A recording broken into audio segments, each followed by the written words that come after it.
MTV news Kannada ವಾಹಿನಿಗೆ ಸ್ವಾಗತ. ಮಾನ್ವಿ ಪಟ್ಟಣದಲ್ಲಿ ಕೆಎಸ್ಎಲ್ ಸಾಮಾಜಿಕ ಸೇವಾ ಸಮಿತಿ ಮಾನ್ವಿ ಸಿರುವಾರ ವತಿಯಿಂದ ಸರ್ವಧರ್ಮ ಸಾಮೂಹಿಕ ಮದುವೆ ಕಾರ್ಯಕ್ರಮ. ವಿಜೇಂದ್ರ ಅವರಿಗೆ ಜೆಸಿಬಿ ಮೂಲಕ ಹೂವಿನ ಸುರಿಮಳೆ ಸುರಿಸಿದ ಅಭಿಮಾನಿಗಳು.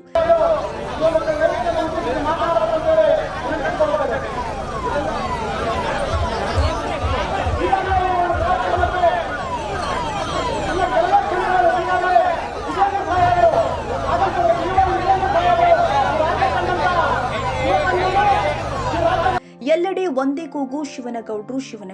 ಸತತವಾಗಿ ಜನರ ಸೇವೆಯಲ್ಲಿ ಭಾಗಿಯಾಗಿರುವಂತಹ ಕೆ ಶಿವನಗೌಡ್ರು ಅಧಿಕಾರ ಇದ್ದಾಗ ಮಾತ್ರ ಜನಸೇವೆಯಲ್ಲ, ಅಧಿಕಾರ ಇಲ್ಲದಿದ್ರೂ ಸತತವಾಗಿ ಜನಗಳ ಸೇವೆ ಮಾಡ್ತಾ ಇರುವ ಹೆಮ್ಮೆಯ ವಿಷಯ ಎಂದು ಜನಾರ್ದನ್ ರೆಡ್ಡಿ ಅವರು ಕೊಂಡಾಡಿದ್ದಾರೆ. ಸರ್ವಧರ್ಮದ ಪೂಜ್ಯರು ಗಣ್ಯರು ನವ ಜೋಡಿಗಳಿಗೆ ಶುಭ ಹಾರೈಸಿದ್ರು. ವಿಜೇಂದ್ರ ಈಗ ರಾಜ್ಯಾಧ್ಯಕ್ಷರಾಗಿದ್ದಾರೆ, ಮುಂದೆ ಮುಖ್ಯಮಂತ್ರಿ ಆಗಬೇಕು. ವಿಜೇಂದ್ರ ಅವರು ಬಿಜೆಪಿ ಪಕ್ಷದ ರಾಜ್ಯಾಧ್ಯಕ್ಷರಾಗಿದ್ದಾರೆ. ವಿಜೇಂದ್ರ ಅವರು ಮುಖ್ಯಮಂತ್ರಿಯಾಗುವ ಮೂಲಕ ನಮಗೆ ನವಲಿ ಜಲಾಶಯ ಮಾಡಿ 10 ಕೆರೆಯನ್ನ ಮಾಡಬೇಕು ಅಂತ ಮಾಜಿ ಸಚಿವ ಕೆ ಶಿವನಗೌಡ ನಾಯ್ಕ ತಿಳಿಸಿದ್ರು. ಕೆ ಶಿವನಗೌಡ ನಾಯ್ಕ ಅಭಿಮಾನಿಗಳ ಬಳಗದಿಂದ ನಡೆದ ಸರ್ವಧರ್ಮ ಸಾಮೂಹಿಕ ವಿವಾಹ ಕಾರ್ಯಕ್ರಮದಲ್ಲಿ ಮಾತನಾಡಿ, ವಿಜೇಂದ್ರ ಈ ರಾಜ್ಯದ ಮುಖ್ಯಮಂತ್ರಿ ಆಗುವುದನ್ನ ತಪ್ಪಿಸಲು ಯಾರಿಂದಲೂ ಸಾಧ್ಯವಿಲ್ಲ. ಮುಂದೊಂದು ದಿನ ವಿಜೇಂದ್ರ ಮುಖ್ಯಮಂತ್ರಿ ಆಗಬೇಕು ಎಂದು ಕೊಂಡಾಡಿದ್ದಾರೆ. ರಾಯಚೂರು ಜಿಲ್ಲೆಯಲ್ಲಿ ಏಮ್ಸ್ ಹೋರಾಟ ನಿರಂತರವಾಗಿ ಮಾಡ್ತಾ ಇದ್ದಾರೆ. ವಿಜೇಂದ್ರ ಅವರು ಮೋದಿ, ನಡ್ಡಾ, ಅಮಿತ್ ಶಾ ಮನವೊಲಿಸಿ ಏಮ್ಸ್ ತರಬಹುದು, ಅದು ವಿಜೇಂದ್ರ ಅವರಿಂದ ಮಾತ್ರ ಸಾಧ್ಯವಿದೆ ಎಂದಿದ್ದಾರೆ. ಬಂಧುಗಳೇ, ಇವತ್ತು ಮಾನ್ವಿನಲ್ಲಿ ಒಂದು ಅಭೂತಪೂರ್ವವಾಗಿರ್ತಕ್ಕಂಥ ಒಂದು ಕಾರ್ಯಕ್ರಮ, ಸಮಾರಂಭ, ಸಾಮೂಹಿಕ ಮದುವೆ. ನನಗೆ ಈ ಸಾಮೂಹಿಕ ಮದುವೆಗೆ ಸುಮಾರು 3 ತಿಂಗಳ ಹಿಂದೆನೇ ಶಿವನಗೌಡ ನಾಯಕ್ ಅವರು ಬರಲೇಬೇಕು ಅಂತೇಳಿ ಆಹ್ವಾನನ ನೀಡಿದರು. ನಾನು ಯಾಕೆ ಕಾರ್ಯಕ್ರಮಕ್ಕೆ ಬರೋದಕ್ಕೆ ಒಪ್ಕೊಂಡೆ ಅಂತ ಹೇಳಿದ್ರೆ, ಸಾಮಾನ್ಯ ಚುನಾವಣೆ ಹತ್ತಿರ ಬಂದಾಗ ರಾಜಕಾರಣಿಗಳು ಈ ರೀತಿ ಕಾರ್ಯಕ್ರಮಗಳನ್ನು ನಡೆಸ್ತಾರೆ.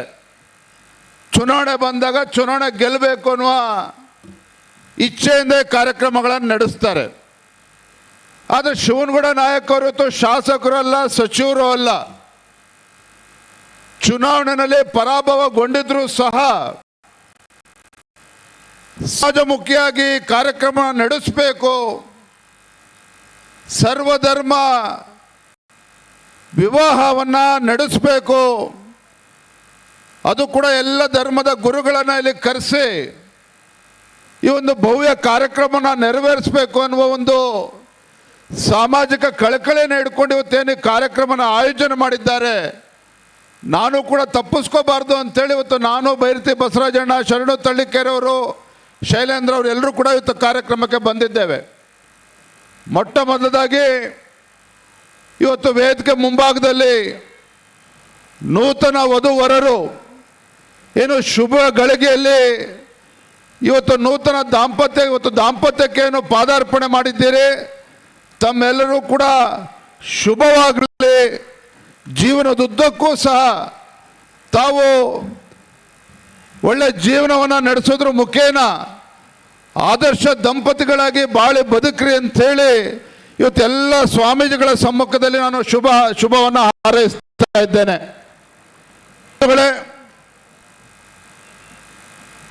ತುಂಬ ಸಂತೋಷ.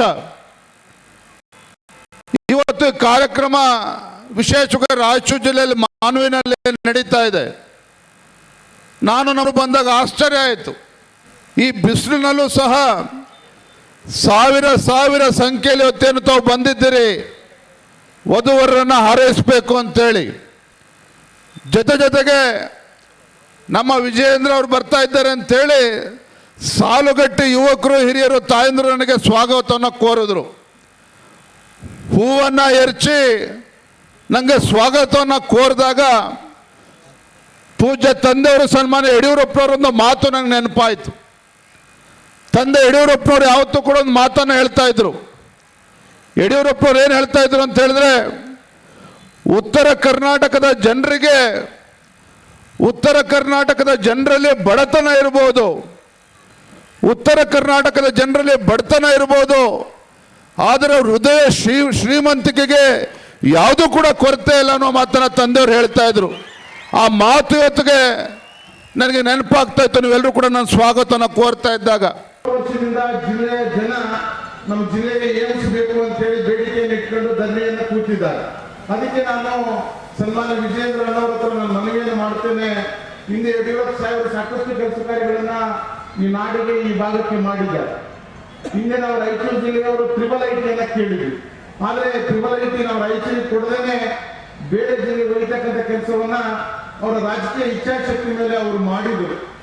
ಅದಾದ ಮೇಲೆ ಇವತ್ತು ಏಮ್ಸ್ ಅನ್ನ ನಮ್ಮ ಜಿಲ್ಲೆಗೆ ಇವತ್ತು ರಾಜ್ಯ ಸರ್ಕಾರ ಕೇಂದ್ರ ಸರ್ಕಾರಕ್ಕೆ ಶಿಫಾರಸು ಮಾಡಿದೆ. ಕರ್ನಾಟಕ ರಾಜ್ಯದಲ್ಲಿ ಅದು ರಾಯಚೂರಿಗೆ ಏಮ್ಸ್ ಕೊಡಬೇಕು ಅಂತಕ್ಕಂಥ ಶಿಫಾರಸನ್ನ ಮಾಡಿದೆ. ನಾವೆಷ್ಟೇ ಪ್ರಯತ್ನ ಮಾಡಿದರೂ ಕೂಡ ಏಮ್ಸ್ ಇದುವರೆಗೂ ಕೂಡ ನಮ್ಗೆ ದೊರಕಿಲ್ಲ. ಹೀಗಾಗಿ ಈ ಮಣ್ಣಿನ ಮಗನಾಗಿ ಸನ್ಮಾನ್ಯ ವಿಜಯೇಂದ್ರ ಅವರು, ಈ ನಾಡಿನ ಮಗನಾಗಿ ಈ ಭಾಗದ ಹಿತವನ್ನ ಕಾಪಾಡಬೇಕು. ತಾವೇನೆಲ್ಲ ಪ್ರಯತ್ನಗಳನ್ನ ಮಾಡಿ, ನನಗನ್ನಿಸ್ತದೆ ವಿಜಯಣ್ಣ ಅವರು ಹೋಗಿ ನರೇಂದ್ರ ಮೋದಿ ಅವರನ್ನ, ಅಮಿತ್ ಶಾ ಅವರನ್ನ, ನಡ್ಡಾ ಅವರನ್ನ ಮನವೊಲಿಸಿ ನಮ್ಮ ರಾಯಚೂರು ಜಿಲ್ಲೆಗೆ ಏಮ್ಸ್ ಅನ್ನು ತಂದು ಕೊಡಬೇಕು ಅಂತೇಳಿ ಈ ನಾಡಿನ ಜನರ ಪರವಾಗಿ ನಾನು ಅಣ್ಣವರ ವಿನಂತಿಯನ್ನು ನಾನು ಮಾಡ್ತೇನೆ. ಬಹಳಷ್ಟು ತರ್ತಕ್ಕಂಥ ಸಂದರ್ಭದಲ್ಲಿ ತೊಂದರೆ ಬರ್ಬೋದು. ಅದನ್ನ ಯಾವ ರೀತಿ ನೀವು ಫೇಸ್ ಮಾಡ್ತೀರಿ ಬೇರೆ ಬೇರೆಯವರಿಗೆ ಸಹಜ. ಈಗ ನಾನೊಬ್ಬ ಜನಪ್ರತಿನಿಧಿ ಆಗಿದ್ರೆ ನನ್ನ ಒಂದು ಆ ಜನಪ್ರತಿನಿಧಿ ಕ್ಷೇತ್ರಕ್ಕೆ ನಾನು ಒಯ್ಯಬೇಕು ಅಂತ ನನ್ನ ಇಚ್ಛೆ ಇರ್ತದೆ. ಅಲ್ಲಿ ಉದಾಹರಣೆಗೆ ಯಾವ ಒಂದು ಶಾಸಕರು ಇದ್ದಂದ್ರೆ ಅವ್ರ ಅಸೆಂಬ್ಲಿ ಕಾನ್ಸ್ಟಿಟ್ಯೂನ್ಸಿಗೆ ಒಯ್ಯಬೇಕು, ಯಾವ ಒಂದು MP ಇದ್ರೆ ಅವರು ಲೋಕಸಭಾ ಕ್ಷೇತ್ರಕ್ಕೆ ಒಯ್ಯಬೇಕು ಅನ್ನೋದು ಒಂದು ಆಸೆ ಇರ್ತದೆ, ಸಹಜವಾದ ಆಸೆ. ಹೌದೆಲ್ಲ ಬರೀ ಆಸೆ ಅಲ್ಲ, ನಾವೆಲ್ಲ ಒಡೆದಾಡಿ ಲೆಕ್ಕ ಬರ್ತೀವಿ ಕಾನ್ಸ್ಟಿಟ್ಯೂನ್ಸಿಗೆ. ಇದು ರಾಜಕಾರಣ ಆಗಿರ್ತದೆ. ಆದ್ರೆ ಇವತ್ತು ಏನಂದ್ರೆ ಯಾವ ರೀತಿ ವಿಜಯೇಂದ್ರ ಅಣ್ಣವರನ್ನ ಇವತ್ತು ನಾವು ಆಕ್ಚುಲಿ ಉದ್ದೇಶನೇ ಇದು, ಅಣ್ಣವರಲ್ಲಿ ಕರೆಸಬೇಕು. ರಾಜ್ಯಾಧ್ಯಕ್ಷರಾದ ಮೇಲೆ ಮೊದಲ ಬಾರಿಗೆ ಅದ್ದೂರಿಯಾಗಿ ಸನ್ಮಾನ ಮಾಡಬೇಕು. ಈ ರಾಯಚೂರು ನಾಡಿನ ಒಬ್ಬ ಮಗ ಅಂತೇಳಿ ನಾಡಿನಿಂದ ಅವರನ್ನ ಸನ್ಮಾನ ಮಾಡಬೇಕು. ಮಾಡಿ ಏಮ್ಸ್ ಅಂತಕ್ಕಂಥ ಸಂಸ್ಥೆಯನ್ನ ಈ ನಾಡಿಗೆ ತಂದು ಕೊಡ್ತಕ್ಕಂಥ ಜವಾಬ್ದಾರಿಯನ್ನ ಕೊಡಬೇಕು ಅಂತೇಳಿ ಇವತ್ತು ಕಾರ್ಯಕ್ರಮವನ್ನ ನಾವು ಆಯೋಜನೆ ಮಾಡಿದ್ದೇವೆ. ತಾಜಾ ಸುದ್ದಿಗಾಗಿ MTV ನ್ಯೂಸ್ 24/7ಗೆ ಸಬ್ಸ್ಕ್ರೈಬ್ ಮಾಡಿ ಮತ್ತು ಬೆಲ್ ಐಕಾನ್ ಅನ್ನು ಒತ್ತಿ. ತಪ್ಪದೇ ಲಿಂಕ್ ಶೇರ್ ಮಾಡಿ.